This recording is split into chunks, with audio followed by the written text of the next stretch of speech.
আজ জন্মাষ্টমী, তাই প্রতিবারের মতো এবারও আমি আমার সাধ্যমতো আয়োজন করেছিলাম। আগে একটু বড় করেই করা হতো, কিন্তু সময়ের সাথে সাথে সবারই কর্মক্ষমতা অনেকটা কমতে থাকে।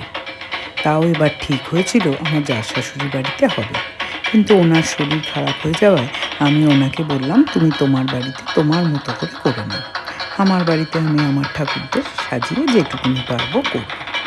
তাই সকাল সকাল সারা রাত না ঘুমিয়ে উঠে পড়ে রান্নার আয়োজনে লাগলাম।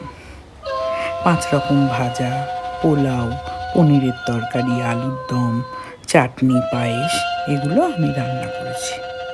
এর সাথে মিষ্টি আর 5 রকম ফল, মাখন, মিছরি এইসব তো আছে।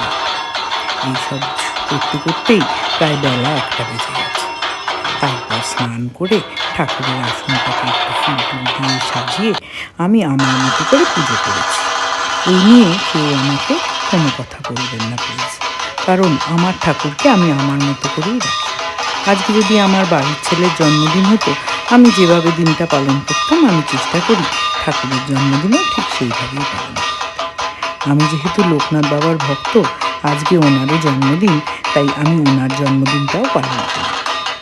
গোপালের সাথে সাথে ওনার জন্যও ওনার যা পছন্দের খাবার সেগুলো সাজিয়ে দিয়েছি, এবং ওনাদের পাঁচালি পরে আমি নিজের মতো করে ওনাদের বলেছি, ঠাকুর ভালোভাবে খাও, আর প্রত্যেক বছর যেন তোমাকে এরকম খাবার আমি বানিয়ে দিতে পারি, সেটুকু সামর্থ্য যেন আমার থাকে।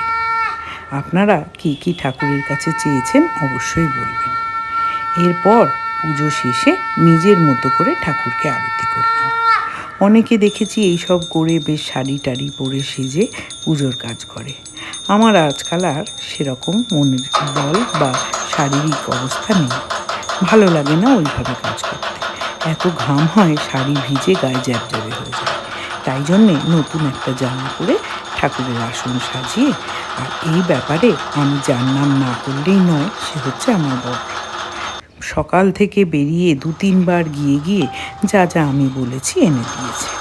সেই জন্যে তাকেও আমি ধন্যবাদ জানাই যে ভগবানের এই সুন্দর জন্মদিনটা পালন করার ভেতরে তারও একটা বড় হাত আছে। এই সব করার পর আমি যখন ঠাকুরের কাছে প্রণাম করছিলাম, তখন মনে হলো যে ভগবান যেন আমার বাড়িতে এরমভাবেই বিরাজ করেন। আর আমার নিজের ছোট্ট যে গোপাল, যে এখন ভুবনেশ্বরে, তার জন্যে ভীষণ মন খারাপ হলো। ও পুজো পার্বণ এইসব খুব ভালোবাসে, বাড়িতে লোকজন আসলেও বেশ আনন্দ পায়।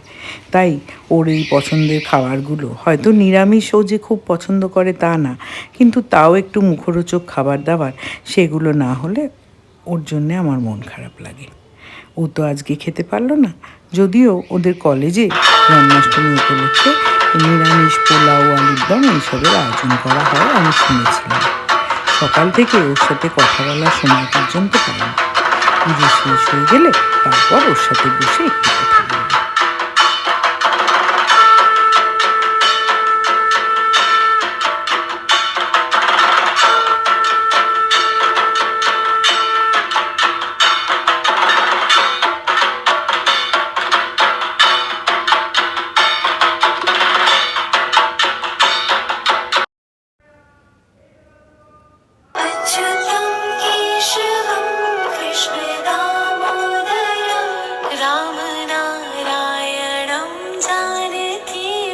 ভালো লাগলে অবশ্যই জানাবেন কোনখানটা ভালো লাগবে, আমি অপেক্ষায় থাকি।